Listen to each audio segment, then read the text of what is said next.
Всем привет! Сегодня я постараюсь коротко ответить на несколько важных вопросов в выращивании глоксиний и поделюсь исключительно своим опытом. Я использую универсальный грунт, называется он живильный субстрат с додаванием кокосового волокна, торговая марка Флорин. Пользуюсь им уже 3-й год, мне нравится. Пробовала использовать другие торговые марки, но остановилась именно на этом грунте. Для посадки глоксиний грунт смешиваю с вермикулитом. Можно добавить агроперлит, но вермикулит и агроперлит вместе смешивать не стоит. Не надо. Вот в таких пакетиках он продается, этот грунт, мне нравится. Хороший субстрат. Глоксинии в пакетах зимуют у меня при комнатной температуре. Вот так они зимуют, без подсветки. И пакетики я не проветриваю. Сразу, когда я укладываю клубеньки на зимовку, я слегка опрыскиваю внутри пакета. И на протяжении всего периода зимовки в пакетах сохраняется пониженная влажность. Вот видно капельки влаги. Это пакетики не открывались, не проветривались. Влага хорошо сохранилась в пакетиках.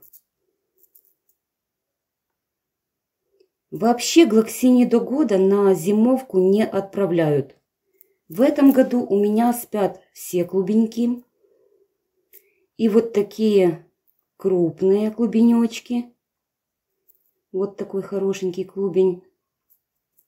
И совсем малявочки. Вот такие крошечки. Отлично перезимовали, проснулись. Хорошенькая. Маленькие клубенечки одного сорта складываю в один пакет. Вот такие клубенечки зимуют. И по нескольку клубеньков зимуют в одном пакете. Для зимовки в пакетики я насыпаю такой состав субстрата. Все тот же универсальный грунт, плюс вермикулит, плюс мох. Мох сфагнум вот такой. В таких пакетиках он продается, фасованный. И смешиваю его с грунтом. Пропорций особых не соблюдаю. Но если ориентироваться на такой размер, как чуть-чуть, то вермикулит добавляю чуть-чуть, а мох совсем чуть-чуть.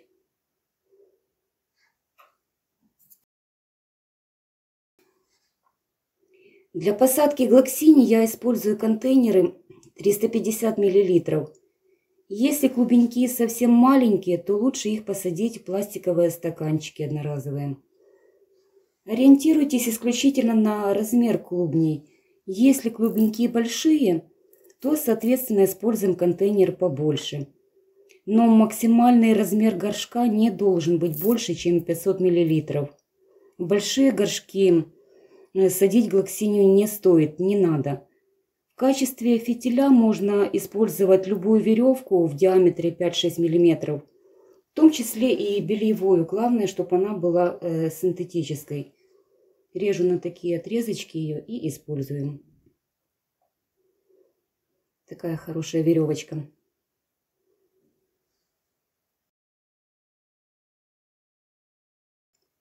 Если так получилось, что глоксиния уже проснулась и уже даже сильно вытянулся росточек, то ничего страшного не произошло, и даже есть несколько вариантов решения этого вопроса. Вот такой росточек. Первый вариант – это высадить глоксинию в грунт, заглубив клубенек вот до такого уровня. Сейчас покажу вам. Вот так вот. Посадить ее. И второй вариант – это выкрутить росточек у основания, вот здесь, и поместить клубенек обратно в пакет. Скажем так, повторно отправим глоксинию на отдых. А росточек, если есть у вас желание, можно поставить на укоренение. Вроде бы все. На самые актуальные вопросы я ответила. И пусть растения вас только радуют. И еще не могу удержаться, хочу показать вам прошлогоднее цветение сеянца. Это промышленный сорт, называется импресс синее чернила. Но в какую красавицу превратилась эта глоксиния. Смотрите.